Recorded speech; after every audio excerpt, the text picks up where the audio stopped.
Hello everyone, welcome to जीएसआरआ। दोस्तों, आज हम डिस्कस करने वाले हैं रिवाइज योरसेल्फ पृष्ठ संख्या 2 के बारे में। इसमें जितने भी इम्पोर्टेंट क्वेश्चंस होंगे उन सभी को हम डिटेल में डिस्कस करते हुए चलेंगे। तो चलिए शुरू करते हैं without wasting of time. Question number first, Bharat किस गोलार्ध में स्थित है? आपके सामने ऑप्शन है पूर्वी गोलार्ध, पश्चिमी गोलार्ध, दक्षिणी गोलार्ध और उत्तरी गोलार्ध। इस क्वेश्चन का करेक्ट आंसर होगा ऑप्शन डी, यानी कि उत्तरी गोलार्ध। देखो, भारत के उत्तरी गोलार्ध में स्थित एक देश है। जैसे आपके सामने ये मैप दिखाई दे रहा है और इस मैप में ये जो डॉटेड लाइन आपको दिखाई दे रही है इसको बोलते हैं इक्वेटर, यानी कि भूमध्य रेखा। भूमध्य रेखा यानी कि ये भूमि के मध्य से होकर गुजरती है। ये पृथ्वी को दो बराबर भागों में बांटती है। तो इसके ऊपर जितनी भी कंट्री पड़ेंगी वो सारी की सारी क्या होंगी? नॉर्थ हेमिस्फीयर की कंट्री होंगी, यानी कि उत्तरी गोलार्ध के देश होंगे। ऐसे ही जो कंट्री इसके नीचे पड़ेगी उसको बोलेंगे दक्षिणी गोलार्ध की कंट्री, यानी कि साउथ हेमिस्फीयर की कंट्री। तो ये रही भारत की लोकेशन। भारत क्या है, इस इक्वेटर से ऊपर की साइड में है, तो इसलिए भारत क्या है, उत्तरी गोलार्ध में स्थित एक देश है। ऐसे ही आप देखोगे रसिया, चाइना, मंगोलिया, तुर्कमेनिस्तान, तजाकिस्तान, ये सारे के सारे देश क्या हैं? नॉर्थ हेमिस्फीयर अर्थात उत्तरी गोलार्ध के देश है। तो भारत भी उन्हीं में से एक है। ऐसे ही जो नीचे की साइड में आप देख रहे हो ऑस्ट्रेलिया न्यूजीलैंड, ये सारे के सारे देश क्या हैं? साउथ हेमिस्फीयर में स्थित देश हैं। जैसे यहाँ पर साउथ अफ्रीका दिखेगा, आपको सोमालिया दिखेगा। ठीक है। Next question, question number second, Bharat में जनगणना की अवधि है? तो option A is the correct answer, प्रत्येक 10 वर्ष के बाद में। देखो, जो भारत में सबसे पहले जनगणना हुई थी वो सन 1872 ईस्वी में लॉर्ड मेयो के द्वारा कराई जाती है, लॉर्ड मेयो के द्वारा।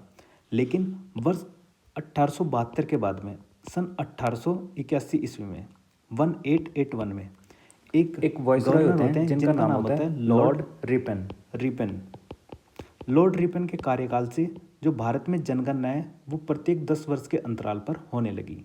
और एक बात ध्यान और रखना कि जो जनगणना है, जनगणना दिवस 11 जुलाई को मनाया जाता है। नेक्स्ट क्वेश्चन, भारत की कुल जनसंख्या कितनी है? तो option A is the correct answer, 121.08 crore Bharat की जनगणना है, यानी कि जनसंख्या है। और ये जनसंख्या कब की है?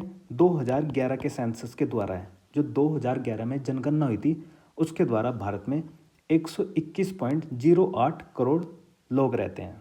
ठीक है। अब ये जो 2011 की जनगणना थी ये 15वें नंबर की जनगणना थी। लेकिन अगर आपसे पूछा जाए कि स्वतंत्र भारत के कौन से नंबर की जनगणना थी, तो स्वतंत्र भारत के 7वें नंबर की जनगणना थी अब की बार, सॉरी 2011 में। ये कब क्या? 2011 का डाटा है। नेक्स्ट क्वेश्चन नंबर 4, भारत की सबसे बड़ी जनजाति है? आपके सामने ऑप्शन है संथाल, भील, गोंड और गारो। इस क्वेश्चन का करेक्ट आंसर होगा ऑप्शन बी, भील। भील जनजाति भारत की सबसे बड़ी जनजाति है। ये सबसे ज़्यादा जो पाई जाती है राजस्थान, मध्य प्रदेश, कर्नाटका, इन राज्यों में मतलब कि सबसे ज़्यादा पाई जाती है। राजस्थान, मध्य प्रदेश, गुजरात और महाराष्ट्र में। नेक्स्ट अगर मैं बात करूं कि फर्स्ट नंबर पर तो हो गई भील, सेकंड नंबर पर पाई जाती है गोंड। गोंड भारत की दूसरी सबसे बड़ी जनजाति है। तीसरी जो जनजाति है उसका नाम है क्या? संथाल। देखो, जो संथाल ट्राइब है, संथाल जो जनजाति है, ये बहुत ही चर्चाओं में आजकल। आपको याद रखना है, जो हमारी राष्ट्रपति जी बनी है द्रौपदी मुर्मू, वो संथाल ट्राइब से ही हैं। और द्रौपदी मुर्मू जी के बारे में भी जान लेते हैं। तो द्रौपदी मुर्मू का जो जन्म हुआ था वो उड़ीसा में हुआ था और ये संथाल जनजाति से हैं। और जनजाति समुदाय से बनने वाली वह भारत की प्रथम राष्ट्रपति महिला हैं। जबकि आप देखोगे, अगर महिलाओं के वाइज देखो तो वो भारत की दूसरी महिला हैं, लेकिन जनजाति समूह से वो कौन सी हैं? पहले नंबर की राष्ट्रपति हैं। क्योंकि सबसे पहली कौन महिला थी? प्रतिभा देवी सिंह पाटिल। यानी कि प्रथम महिला राष्ट्रपति कौन थी? प्रतिभा देवी सिंह पाटिल। और दूसरी महिला राष्ट्रपति हैं द्रौपदी मुर्मू। लेकिन अगर जनजाति के हिसाब से पूछा जाए तो जनजाति समुदाय से राष्ट्रपति बनने वाली भारत की प्रथम महिला कौन है? द्रौपदी मुर्मू है। भारत के पद पर आसीन होने से पहले वह सबसे पद पर आसीन होने वाली वह सबसे युवा, यानी कि 64 वर्ष की इनकी एज है। ये क्या है? सबसे युवा भी हैं। और वह भारत की पहली ऐसी राष्ट्रपति हैं जिनका जन्म स्वतंत्रता के बाद हुआ। ठीक है। यानी कि 15 अगस्त 1947 के बाद से इनका जन्म, जो राष्ट्रपति बनी है भारत के अंतर्गत हुआ। नेक्स्ट अगर हम बात करते हैं कि 2015 से 2021 तक वो झारखंड की राज्यपाल रही, ये भी आपको याद रखना है। और 2000 से लेकर 2004 तक मध्य प्रदेश की, बस ये तो और चीज़ें याद नहीं रखनी आपको, इतनी ही चीज़ें आपको याद रखनी है, ठीक है। यानी कि एक तो क्या, वो संथाल ट्राइब से आती हैं, भारत की दूसरी महिला राष्ट्रपति हैं और प्रथम जनजाति समुदाय से बनने वाली राष्ट्रपति महिला है। इनका जन्म आज़ाद भारत में हुआ और एज इनकी 64 वर्ष है, ये सबसे युवा हैं। और राष्ट्रपति बनने से पहले ये क्या थी, झारखंड की राज्यपाल थी। इतनी बातें आपको याद रखना है। और जो संथाल है जनजाति है, ये कौन सी लैंग्वेज बोलते हैं, तो संथाली लैंग्वेज बोलते हैं। कौन सी, संथाली भाषा। और हमारी जो भारत की 8वीं अनुसूची है, 8th शेड्यूल है, उसमें कितनी भाषाओं का वर्णन है, 22 भाषाओं का वर्णन किया गया है। जबकि जो ओरिजिनल कॉन्स्टिट्यूशन था, मूल संविधान था, उसमें कितनी भाषाएं थी, 14 भाषाएं थी। तो जो 8 भाषाएं ये जोड़ी गई, इनको भी क्या करा गया, संविधान संशोधन के माध्यम से जोड़ा गया। वो कौन कौन से संविधान संशोधन थे, इन सभी को भी देख लेते हैं। तो देखो, मूल भारतीय संविधान में 8वीं अनुसूची में 14 भाषाओं का वर्णन किया गया था। उसके बाद 21वां संविधान संशोधन किया गया वर्ष 1967 ईस्वी में, जिसके द्वारा सिंधी भाषा को जोड़ा गया। इसके बाद 71वां संविधान संशोधन हुआ वर्ष 1992 में। इसके द्वारा 3 लैंग्वेज, कोंकणी, मणिपुरी व नेपाली, इनको मैं नमक से आपको याद दिलाता हूँ, NMK, नमक, यानी कि नेपाली, मणिपुरी व कोंकणी, याद रहेगा। ये कब हुए थे, 71वां संविधान संशोधन, जो वर्ष 1992 में हुआ। नेक्स्ट हम बात करते हैं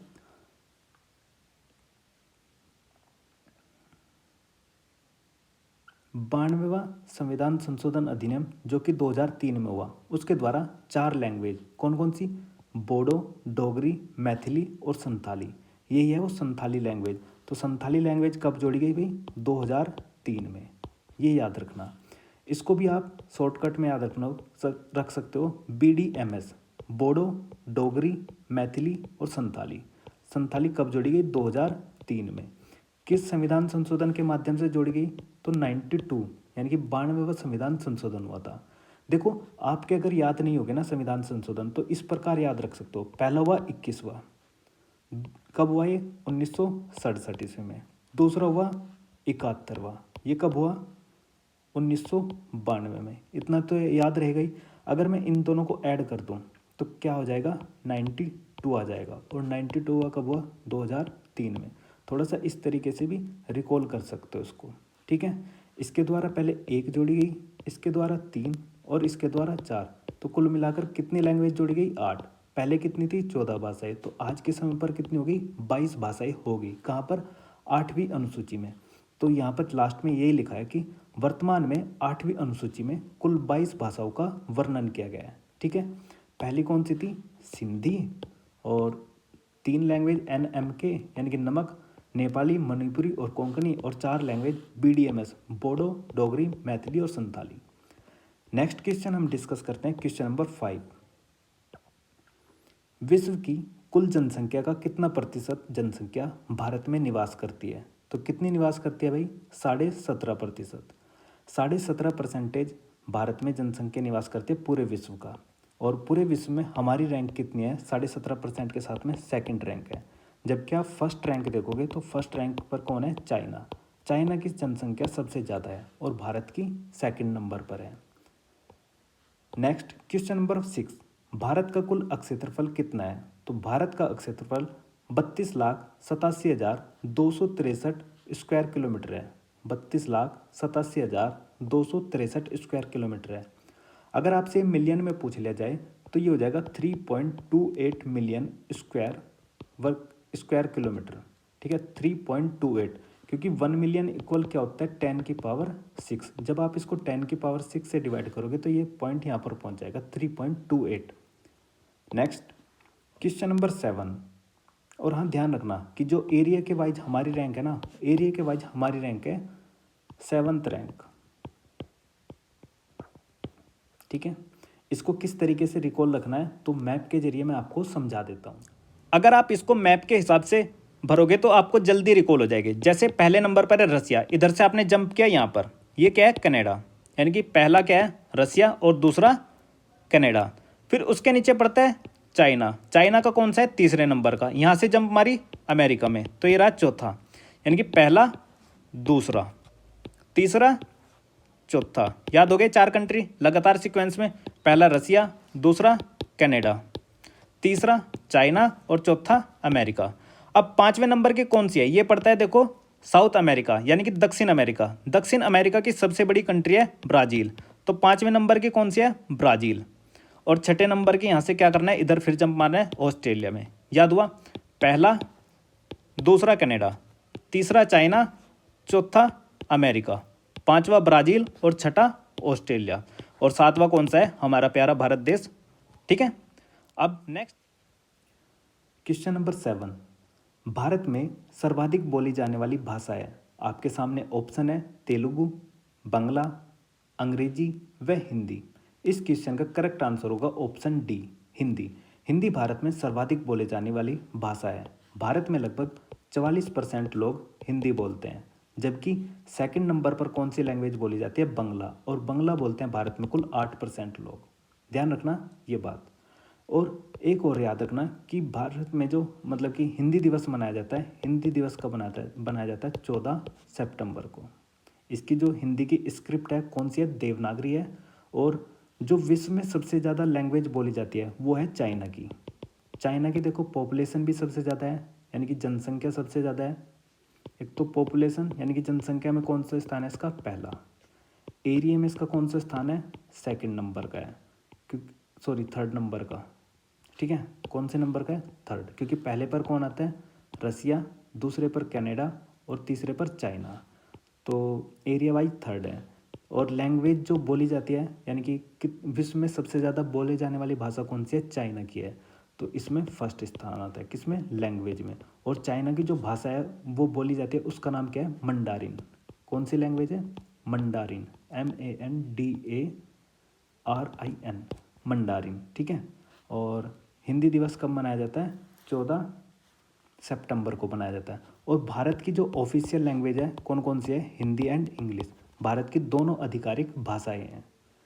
और भारत में जो 8वीं अनुसूची है, 8वीं अनुसूची के अंतर्गत कितनी भाषाओं का वर्णन है, 22 भाषाओं का वर्णन किया गया है। जबकि पहले कितनी थी, पहले थी 14 भाषाएं।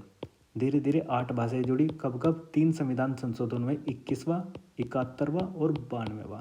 ठीक है। और आज के समय पर कितनी हो गई है, 22 भाषाएं हो चुकी है। कहाँ पर, 8वीं अनुसूची में। जो इंग्लिश है, इंग्लिश जो है वो 8वीं शेड्यूल में शामिल नहीं है, ये बात ध्यान रखना। Next next question number 8, Bharat की कुल स्थलीय सीमा की लंबाई है। आपके सामने ऑप्शन है 14,570, 15,200 किलोमीटर, 16,500 किलोमीटर, 18,200 किलोमीटर। इस क्वेश्चन का करेक्ट आंसर होगा ऑप्शन बी, भारत की कुल स्थलीय सीमा 15,200 किलोमीटर है। जो ये 15,200 किलोमीटर है, आप देख सकते हो मैप पर। ये जो सारी के सारे ये वाली है, मतलब कि कौन सी, स्थलीय सीमा। स्थलीय सीमा कौन सी होगी, ये वाली जो रेड कलर में है। ये सारी की सारी भारत की स्थलीय सीमा है, जो कि पड़ोसी देशों के साथ में क्या बनाती है, बाउंड्री बनाती है, इंटरनेशनल बॉर्डर बनाती है। और ये कितने देशों के साथ में इंटरनेशनल बॉर्डर बनाती है, तो ये 7 देशों के साथ में बॉर्डर बनाती है। कौन कौन से, यहाँ पर है पाकिस्तान, दूसरा अफगानिस्तान, तीसरा चाइना, चौथा नेपाल, पांचवा भूटान, छठा म्यांमार और सातवां बांग्लादेश। तो 7 देशों के साथ में हम 15,200 किलोमीटर की स्थलीय सीमा की बाउंड्री बनाते हैं। नेक्स्ट है, द्वीपों सहित भारत की कुल समुद्र तटीय रेखा की लंबाई कितनी है। तो द्वीप सहित बताना है भारत की कुल समुद्र तटीय रेखा की लंबाई कितनी है। तो इस क्वेश्चन का करेक्ट आंसर होगा ऑप्शन ई, यानी कि 7516 किलोमीटर। देखो ये रहा आपके सामने भारत का मैप। जब आप इसमें नीचे की साइड में देखते हो, ये वाला जो है ये तटीय सीमा है भारत की। ठीक है, जो कि कितने, 6100 किलोमीटर। लेकिन अगर इसमें द्वीप, यानी कि जैसे लक्षद्वीप हो गया, अंडमान निकोबार द्वीप हो गया, ग्रेट निकोबार होगा, इन सभी की भी कोस्टल लाइन को जोड़ दें तो वो कितने हो जाते हैं, 7516 किलोमीटर। तो वही पूछिए इसने कि द्वीपों सहित भारत की कुल समुद्र तटीय रेखा की लंबाई कितनी है, 7516 किलोमीटर। नेक्स्ट, भारत की मुख्य भूमि से लगे समुद्र तटीय रेखा की लंबाई कितनी है। तो वो कितनी हो जाएगी भाई, 6100 किलोमीटर, क्योंकि अब की बार कौन सी पूछी है, बस ये वाली। ठीक है। नेक्स्ट, भारत का मानक समय 82.5 डिग्री पूर्वी देशांतर रेखा किससे होकर गुजरती है? तो किससे होकर गुजरती है? बताया था इलाहाबाद, नैनी से होकर गुजरती है। ठीक है। और एक बात ध्यान रखना कि जो रांची है, रांची भाई हमने बताया था कि जो ट्रॉपिक ऑफ कैंसर है भारत के, यानी कि कर्क रेखा है, वो भारत के 8 राज्यों से होकर गुजरती है। 8 राज्यों की जो राजधानियाँ हैं उसमें जो इक्वेटर के सबसे पास में पड़ेगी वो किसकी होगी? झारखंड की कैपिटल रांची होगी। ठीक है। यानी कि झारखंड की capital Ranchi Tropic of Cancer यानी कि कर्क रेखा के पास में पड़ने वाली राजधानी होगी। ठीक है। नेक्स्ट जो ऑप्शन है, जैसे कि भोपाल है, भोपाल से आपको याद आना चाहिए क्या? भोपाल किसकी कैपिटल है? तो भोपाल मध्य प्रदेश की कैपिटल है। इसमें क्या हुआ था एक बार, यानी कि 2 से 3 दिसंबर रात की बात है, 2-3 दिसंबर 1984 को एक घटना हुई थी। कौन सी है? आपको याद आ जानी चाहिए। कौन सी? Bhopal gas tragedy. जो भोपाल गैस ट्रेजिडी हुई थी वो 2 दिसंबर या 3 दिसंबर 1984 को हुई थी। और इसमें क्या हुआ था? मिथाइल आइसोसाइनाइड, जो मिथाइल आइसोसाइनाइड था उससे मतलब कि वो लीकेज हो गया था, एक केमिकल एक्सीडेंट था। वो क्या थी? वो मिथाइल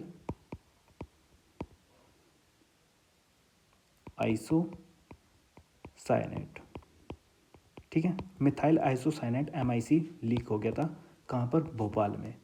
नेक्स्ट अगर मैं बात करता हूँ वाराणसी, जो वाराणसी है, वाराणसी का जो ओल्ड नेम है वो क्या था? काशी। ठीक है। काशी का मतलब होता है मतलब कि एक चमकता हुआ शहर, जिसको भगवान शिव की नगरी मानते हैं हम, कि ये भगवान शिव की सबसे प्रसिद्ध नगरियों में से एक है। और इसका मतलब होता है सिटी ऑफ लाइट, यानी कि उज्जवल वाला शहर। एक ये कब है? मतलब कि वाराणसी का ओल्ड नाम है। जबकि जब भारत में मुगलों का और अंग्रेजों का शासन था उस समय पर इसका नाम क्या था? बनारस था। लेकिन आज़ादी के बाद में जो हमने ऑफिशियल लैंग्वेज नाम दिया इसको क्या दिया? वाराणसी, जिसे हम काशी के रूप में भी जानते हैं। देखो वाराणसी क्यों दिया था? जो वाराणसी है ना, वाराणसी 2 नदियों के बीच में पड़ता है। कौन कौन सी? एक वरुणा और एक अस्सी। 2 नदियों के बीच में पड़ने वाला स्थान है कौन? ये वाला। ये पवित्र भूमि थी यहाँ पर, इसलिए 2 नदियों के नाम पर इसका नाम क्या पड़ गया? वाराणसी। ठीक है, याद रहेगा। नेक्स्ट क्वेश्चन नंबर 12, पाकिस्तान एवं अफगानिस्तान के बीच में कौन सी सीमा रेखा है? तो पाकिस्तान और अफगानिस्तान के बीच में ड्यूरेंट लाइन है। ठीक है। जबकि रेड क्लिफ लाइन किसके बीच में है? तो वो इंडिया और पाकिस्तान के बीच में है। मैकमोहन लाइन इंडिया और चाइना के बीच में है। और जो 0 डिग्री रेखा है ये कोई रेखा नहीं है, बेसिकली इसको इक्वेटर बोल देते हैं, EQUATR। ठीक है। यानी कि भूमध्य रेखा या फिर विषुवत रेखा। क्योंकि ये कितने कंट्रियों से पास होती है? ये 13 कंट्रियों से पास होती है। ठीक है, ये बात ध्यान रखना। देखो ये रही मैप में आपके सामने कौन सी लाइन? Durand line. इधर अफगानिस्तान और नीचे पाकिस्तान। ऐसे ही जो रेड क्लिफ लाइन है कौन सी है? ग्रीन कलर में, ये वाला। ये कौन सी लाइन है? Red Cliff line. अब आपको लगेगा कि यार ये यहाँ पे क्यों है? देखो जो आज के समय पर बांग्लादेश है ना, वो पहले पाकिस्तान का ही हिस्सा था और इस बांग्लादेश को ईस्ट पाकिस्तान के नाम से जाना जाता था। जबकि जो वर्तमान में पाकिस्तान है इसको किस नाम से जाना जाता था? वेस्ट पाकिस्तान, यानी कि पश्चिमी पाकिस्तान। लेकिन वर्ष 1971 का जो वॉर हुआ था उसके बाद में बांग्लादेश का जन्म हुआ नए राष्ट्र के रूप में, और इसके जो राष्ट्रपिता थे उनका नाम था क्या? शेख मुजीबुर रहमान। ठीक है। और नेक्स्ट हम बात करते हैं लाइन ऑफ कंट्रोल, जो आपको दिखाई दे रही है ये वाली येलो कलर में, ये कौन सी है? लाइन ऑफ कंट्रोल है। जबकि मैकमोहन लाइन कहाँ पर है? ये अरुणाचल प्रदेश के ऊपर वाला एरिया है। ये सन 1914 ईस्वी में बनी थी। और जो आपको ये ऑरेंज कलर में दिखाई दे रही है यहाँ पर, ये है लाइन ऑफ कंट्रोल। और ये कौन सी है? Line of actual control. इसको बोलते हैं चाइना के साथ में LAC और पाकिस्तान के साथ में है क्या? LOC, line of control. China के साथ में LAC यानी कि वास्तविक नियंत्रण रेखा, line of actual control. Next question number 13, Bharat में राज्यों की संख्या कितनी है? तो इस क्वेश्चन का करेक्ट आंसर होगा ऑप्शन C, यानी कि 28। भारत में फिलहाल राज्यों की संख्या 28 है और केंद्र शासित प्रदेश जिनको यूनियन टेरिटरी बोलते हैं उनकी संख्या 8 है।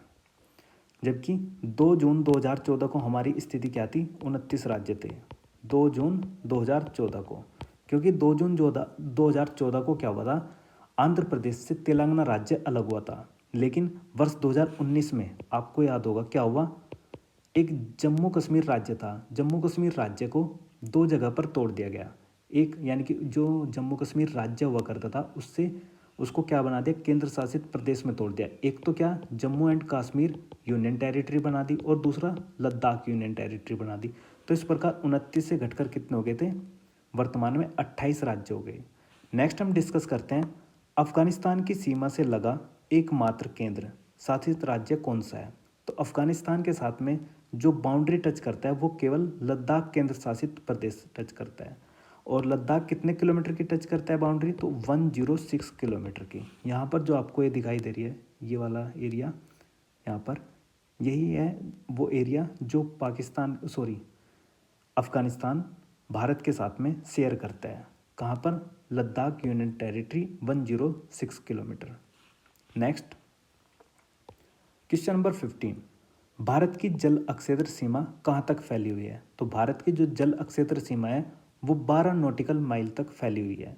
नेक्स्ट, कर्क रेखा कितने राज्यों से होकर गुजरती है। अभी बताया आपको कि जो कर्क रेखा है यानी कि ट्रॉपिक ऑफ कैंसर है वो भारत के 8 राज्यों से होकर गुजरती है। और ये 8 राज्य कौन कौन से हैं, तो ये रहा मैप आपके सामने। अगर मैं आपको जूम करके दिखाऊं तो ये जो डॉटेड लाइन आपको दिखाई दे रही है यही है ट्रॉपिक ऑफ कैंसर। ये पहले गुजरात, राजस्थान, मध्य प्रदेश, छत्तीसगढ़, झारखंड, वेस्ट बंगाल, त्रिपुरा और मिजोरम, इन राज्यों से होकर गुजरती है। पहला गुजरात, दूसरा राजस्थान, तीसरा मध्य प्रदेश, चौथा छत्तीसगढ़, पांचवा झारखंड, छठा वेस्ट बंगाल, सातवां त्रिपुरा और आठवां मिजोरम। ये 8 राज्य हैं जिनसे ट्रॉपिक ऑफ कैंसर यानी कि कर्क रेखा भारत के मध्य से होकर गुजरती है। और यहाँ नेक्स्ट आपको याद रखना है कि जो झारखंड की कैपिटल है Ranchi, Ranchi Tropic of Cancer के सबसे पास में पड़ने वाली राजधानी है। अगर आप अन्य राज्यों की राजधानी देखोगे जैसे गुजरात की कैपिटल गांधीनगर, मध्य प्रदेश की कैपिटल भोपाल है या फिर वेस्ट बंगाल की कैपिटल कोलकाता है, इस प्रकार के से आप अगर सारे राज्यों की राजधानी देखोगे तो उनमें पाओगे कि जो झारखंड की कैपिटल है रांची वो ट्रॉपिक ऑफ कैंसर के सबसे पास में पड़ने वाली राजधानी है। यानी कि कर्क रेखा के सबसे पास में पड़ने वाली भारत के राज्यों की राजधानी कौन सी है, झारखंड की राजधानी रांची है। ये क्वेश्चन एक बार पूछा गया था, ये याद रखना है।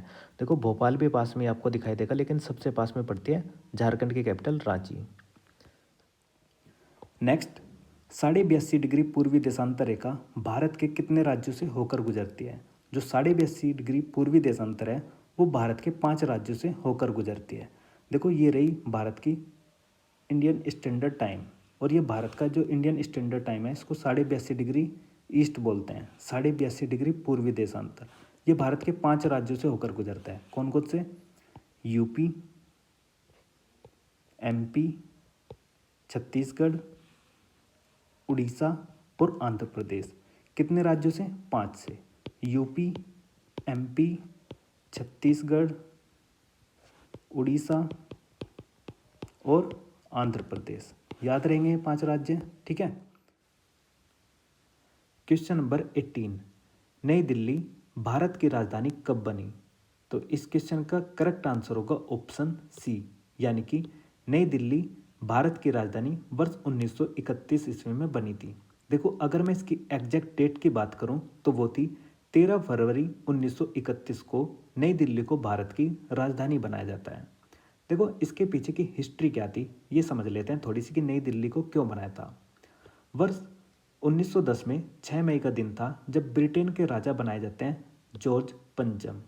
तो जॉर्ज पंचम अपनी वाइफ क्वीन मैरी के साथ में भारत आते हैं, यानी कि 6 मई 1910 को ब्रिटेन का राजा बनाया गया किसको, जॉर्ज पंचम को। और जॉर्ज पंचम अपनी वाइफ के साथ में इंडिया आते हैं ये देखने के लिए कि भाई हमारा राज्य क्षेत्र कहाँ तक फैला हुआ है, क्योंकि भारत एक क्या था, उपनिवेशिक देश था उस समय पर।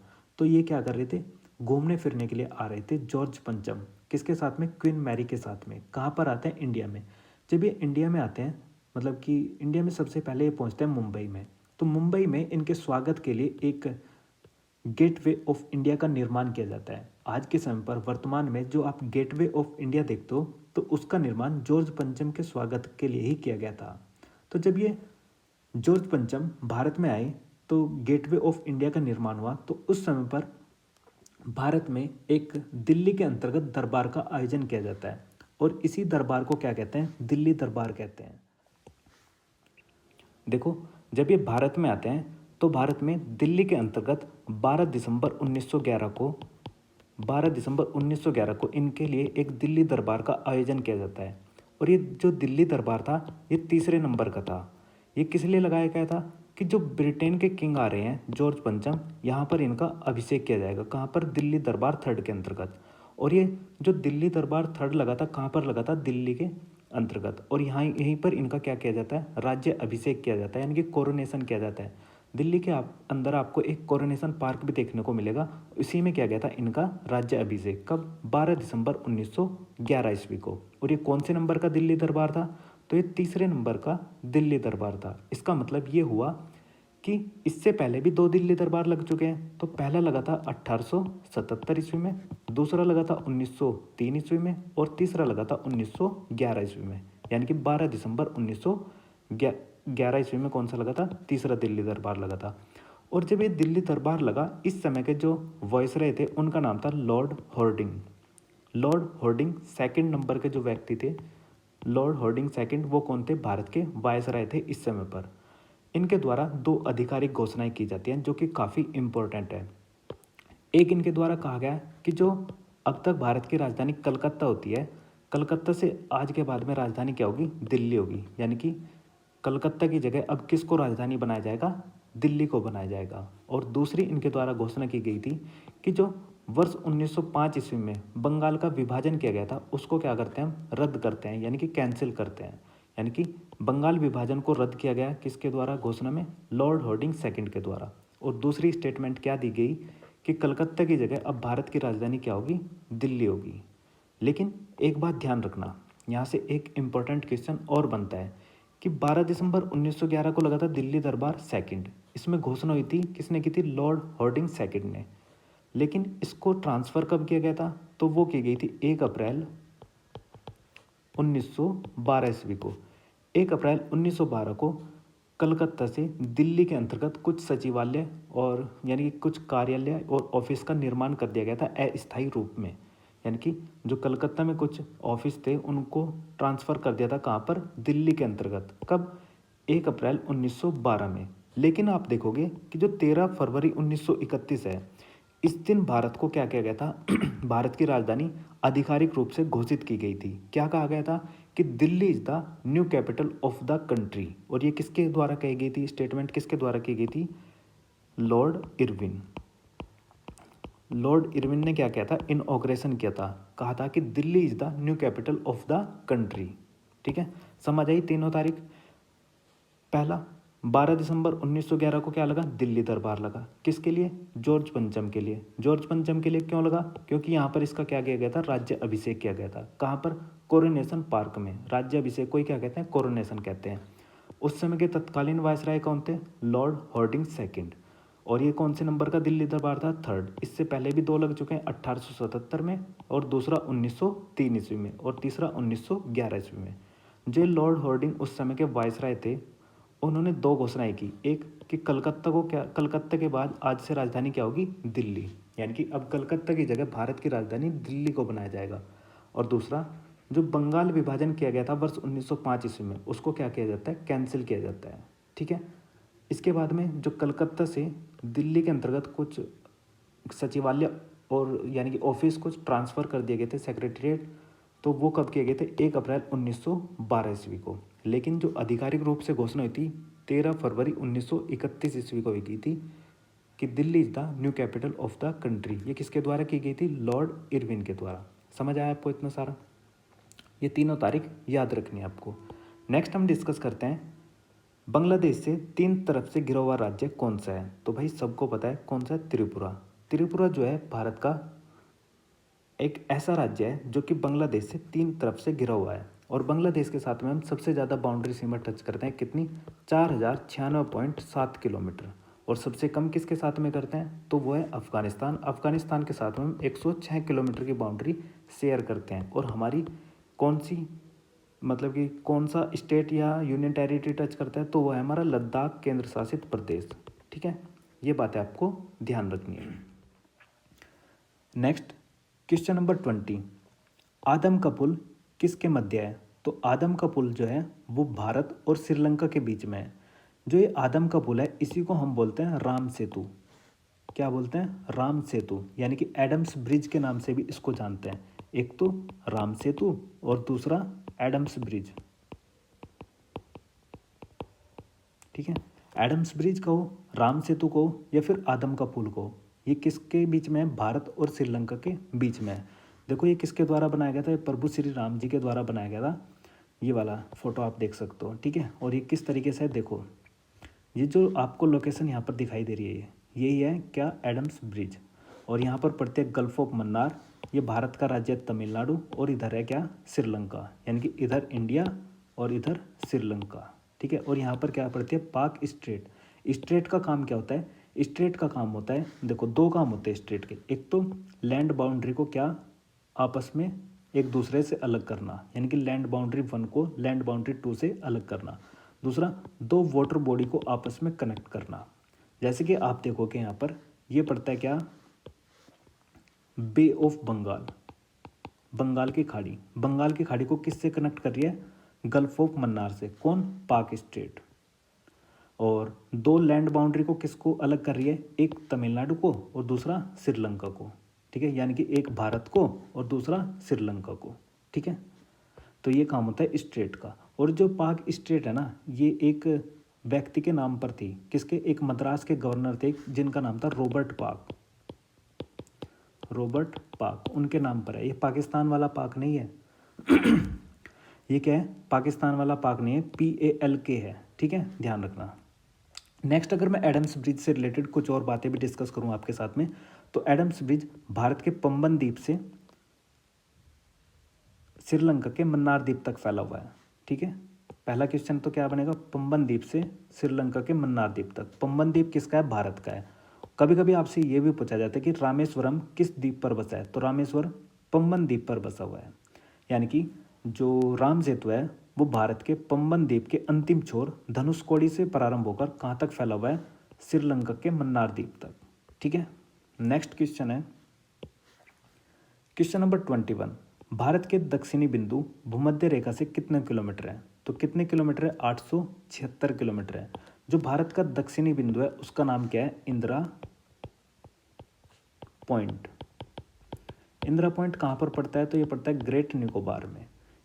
देखो अगर आपको इसको मैप पे देखना है तो दिखाता हूँ। देखो ये रहा आपके सामने पृथ्वी। पृथ्वी के अगर आप देखोगे, जूम आउट करता हूँ मैं इसको, ये रही हमारे प्यारे देश भारत की लोकेशन। और भारत का एक द्वीप है जिसका नाम है अंडमान एंड निकोबार द्वीप समूह। इस अंडमान एंड निकोबार द्वीप समूह का दक्षिणतम द्वीप कौन सा पड़ता है? ग्रेट निकोबार। तो ग्रेट निकोबार का देखो ये रहा ग्रेट निकोबार, इससे ऊपर है लिटिल निकोबार और सबसे इधर क्या है?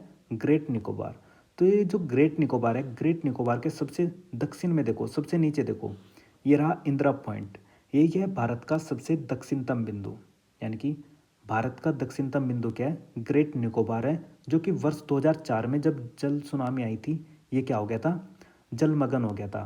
पूर्ण रूप से क्या हुआ था? पानी में डूब चुका है आज के समय पर ये, यानी कि जलमग्न स्थिति में है। कौन? इंदिरा पॉइंट। क्योंकि वर्ष 2004 में जो सुनामी आई थी वो बहुत ही भयंकर थी, जिसकी वजह से ये क्या हुआ? पानी में डूब गया। और ये रहा देखो राम सेतु यहाँ पर, ये रहा भारत, और इस साइड में आपको दिखाई दे रहा होगा श्रीलंका। तो भारत और श्रीलंका के बीच में आपको ये जूम करने पर दिखाई देगा राम सेतु या एडम्स ब्रिज। जो एडम्स ब्रिज है वो कहाँ पर है? भारत और श्रीलंका के बीच में है।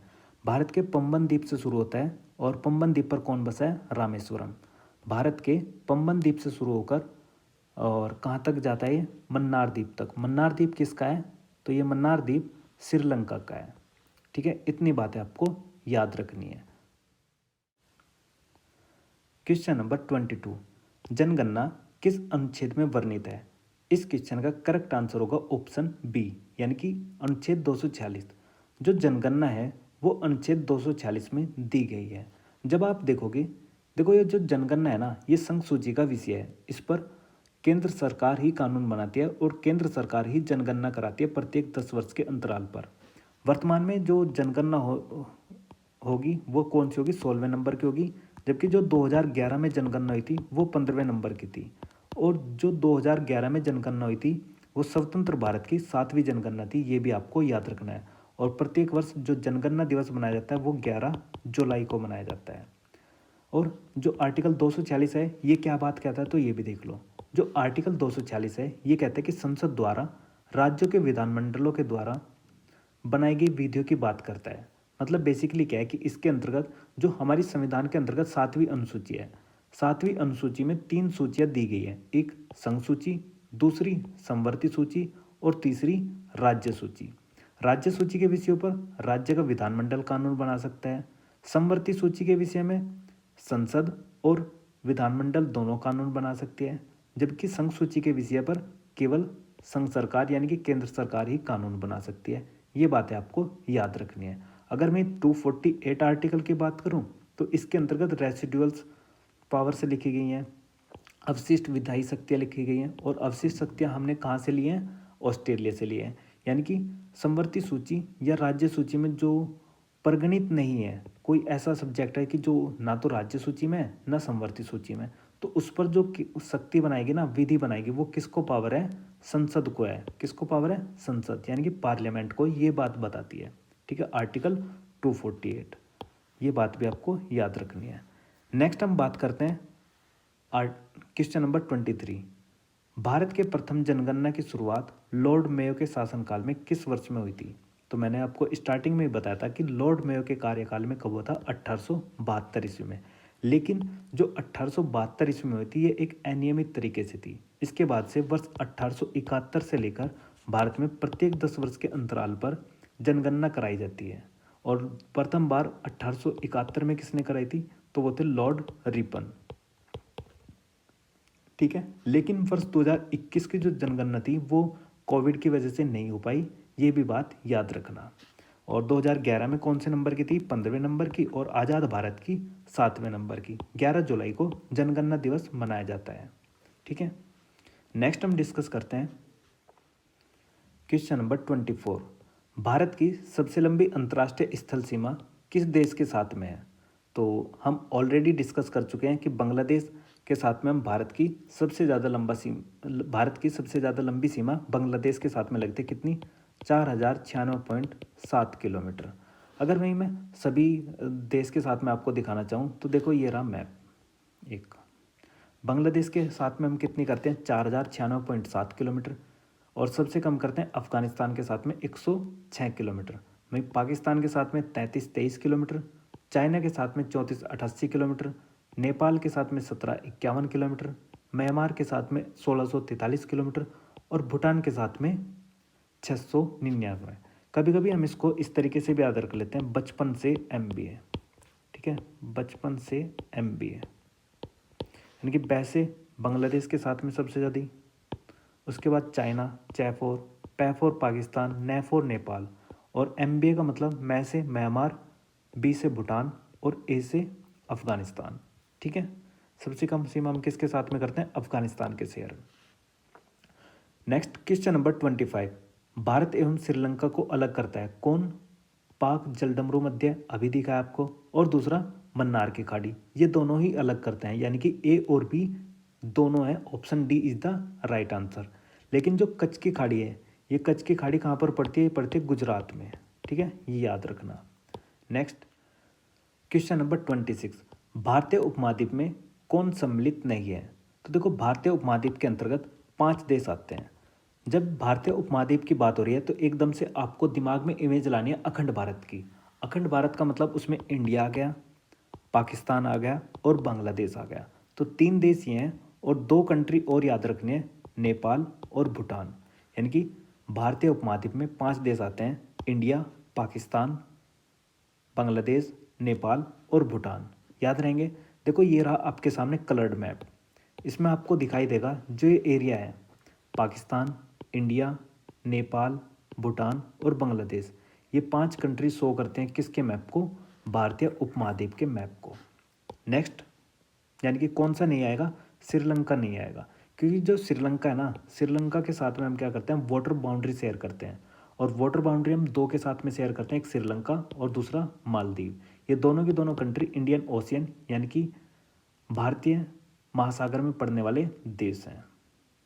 और ऐसी 3 कंट्री कौन सी है जिनके साथ में हम स्थल सीमा भी शेयर करते हैं और जल सीमा भी? एक पाकिस्तान, दूसरा बांग्लादेश और तीसरा म्यांमार। इन दोनों देशों के साथ में हम क्या करते हैं, जल और स्थल दोनों की दोनों सीमा करते हैं, जबकि श्रीलंका और मालदीव के साथ में हम केवल जलीय सीमा शेयर करते हैं। ठीक है, और ये जो 7 कंट्री हैं इनके साथ में कौन सी करते हैं, स्थलीय सीमा करते हैं।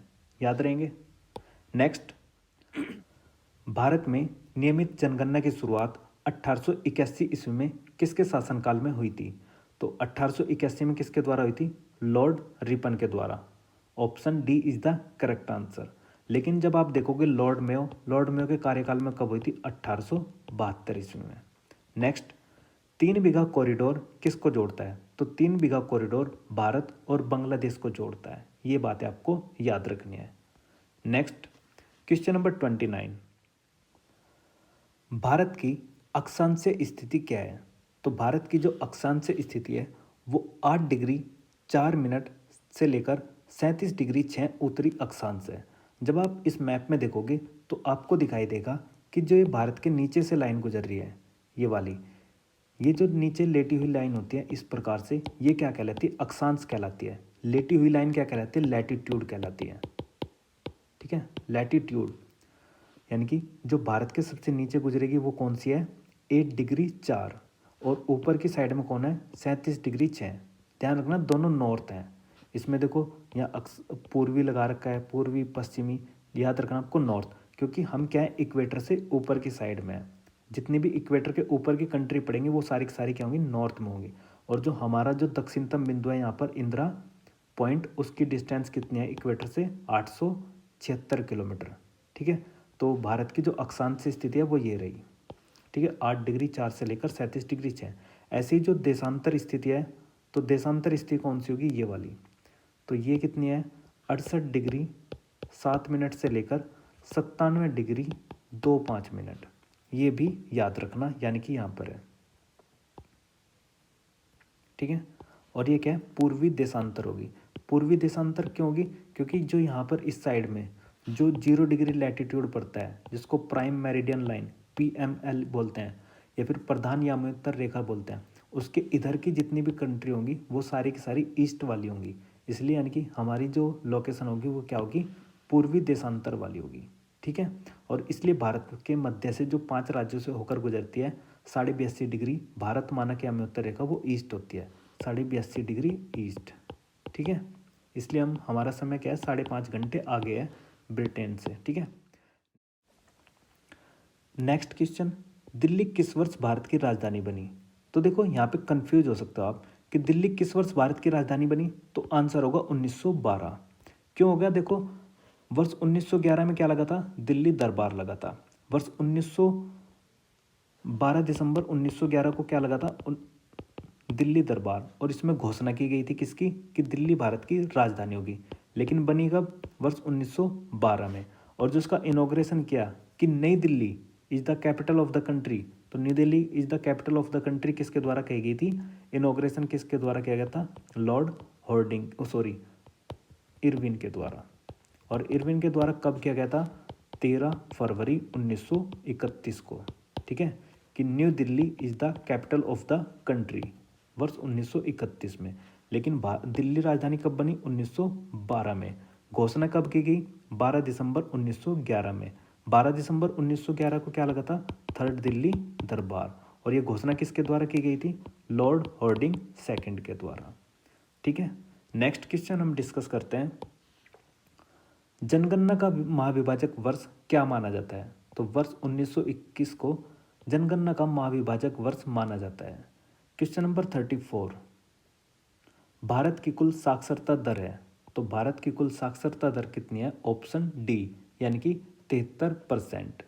विश्व जनसंख्या दिवस कब मनाया जाता है? काफ़ी बार बता चुका हूँ, 11 जुलाई को हम विश्व जनसंख्या दिवस मनाते हैं। जो जनसंख्या का अध्ययन होता है उसको हम क्या बोलते हैं? तो जनसंख्या के अध्ययन को हम बोलते हैं डोमोग्राफी। डोमोग्राफी के अंतर्गत हम क्या करते हैं? जनसंख्या का अध्ययन करते हैं, यानी कि 36 का D option is the correct answer. जबकि आप देखोगे जो पोमोलॉजी है, ये जो पोमोलॉजी है इसमें हम क्या करते हैं? फ्रूट्स यानी कि फलों का अध्ययन करते हैं। और जो एपिग्राफी होती है, एपिग्राफी में क्या होता है कि जितने भी प्राचीन लेख होते हैं तो प्राचीन लेख का अध्ययन करना क्या कहलाता है, एपिग्राफी कहलाता है। जबकि डेंड्रोलॉजी किससे रिलेटेड होता है, डेंड्रोलॉजी होता है जो कटीली झाड़ियाँ वगैरह होती है इनसे संबंधित होती है। ठीक है, यानी कि जो पौधे होते हैं या फिर झाड़ियाँ होती हैं उनके अध्ययन को क्या कहते हैं, डेंड्रोलॉजी बोलते हैं। नेक्स्ट है क्वेश्चन नंबर 37, भारत का जनसंख्या घनत्व प्रति व्यक्ति कितना है, तो कितना था 382। किसके अकॉर्डिंग है सारा का सारा डाटा, 2011 की सेंसस के अकॉर्डिंग, यानी कि 2011 की जो जनगणना थी उसके द्वारा भारत का जो घनत्व है वो कितना था, 382 था। नेक्स्ट आपको याद रखना है कि जो भारत में लिंगानुपात है 2011 की जनगणना के अकॉर्डिंग वो 943 है प्रत्येक 1000 पुरुष पर, यानी कि 943 महिलाएं प्रत्येक 1000 पुरुष पर। और भारत में जो सबसे अधिक लिंगानुपात देखा गया वो किसका है, केरला का है। केरला के अंतर्गत कितना है, 1084 स्त्रियाँ प्रत्येक 1000 पुरुष पर। जबकि अगर हरियाणा में देखोगे तो हरियाणा में ये लिंगानुपात सबसे कम है और वहाँ पर कितना था, 879 प्रत्येक 1000 पुरुष पर। इसलिए भारत के राज्य हरियाणा में, हरियाणा का एक शहर है पानीपत, जिसके अंतर्गत क्या चला गया, बेटी बचाओ बेटी पढ़ाओ अभियान की शुरुआत की गई थी। ठीक है, ये बातें आपको याद रखनी है। नेक्स्ट, भारत एवं चीन के बीच सीमा रेखा क्या कहलाती है, मैकमोहन है, काफ़ी बार डिस्कस कर चुके हैं। रेड क्लिफ किसके बीच में, तो रेड क्लिफ है भारत और पाकिस्तान के बीच में। ड्यूरेंट पाकिस्तान और अफगानिस्तान के बीच में। क्वेश्चन नंबर 39, भारत एवं पाकिस्तान के बीच की सीमा रेखा क्या कहलाती है, तो भारत एवं पाकिस्तान के बीच की सीमा क्या कहलाती है भाई, रेड क्लिफ कहलाती है। जबकि मैकमोहन किसकी है, इंडिया और चाइना के बीच में। जो 0 डिग्री है, 0 डिग्री का मतलब है कि इक्वेटर से है, इक्वेटर मतलब भूमध्य रेखा, और भूमध्य रेखा 13 कंट्री से होकर जाती है, 13 कंट्री से पास होती है। नेक्स्ट, भारत की सबसे छोटी अंतर्राष्ट्रीय स्थल सीमा किस देश के साथ में लगती है, तो काफ़ी बार डिस्कस कर चुके हैं, कितनी, अफगानिस्तान के साथ में। अफगानिस्तान के साथ में हम 106 किलोमीटर की बाउंड्री शेयर करते हैं, जबकि मैक्सिमम बांग्लादेश के साथ में शेयर करते हैं 4096.7 किलोमीटर। और बांग्लादेश से 3 ओर से घिरा हुआ भारत का राज्य कौन सा है, त्रिपुरा है। और 3 बीघा कॉरिडोर भी हम बांग्लादेश के साथ में ही करते हैं शेयर। नेक्स्ट, भारत का लिंगानुपात प्रति 1000 पुरुष कितना है, तो अभी बताया कितना है, 943, यानी कि 41 का ई। नेक्स्ट, एक समुद्री मील बराबर होता है, तो कितना होता है, 1.852 किलोमीटर। तो देखो यार, इसमें जितने भी क्वेश्चंस थे वो सभी हम डिस्कस कर चुके हैं। और अगर आपको इसकी PDF चाहिए इस लेक्चर की, तो आप टेलीग्राम चैनल से भी डाउनलोड कर सकते हो, लिंक डिस्क्रिप्शन में दिया हुआ है। तो ये था इस वीडियो का एंड। आई होप आपको ये वीडियो पसंद आई होगी। अगर आपको ये वीडियो पसंद आई है तो इस वीडियो को लाइक कीजिए और अपने दोस्तों को शेयर कीजिए। तो मिलते हैं नेक्स्ट वीडियो में। Thank you for watching. जय सारा।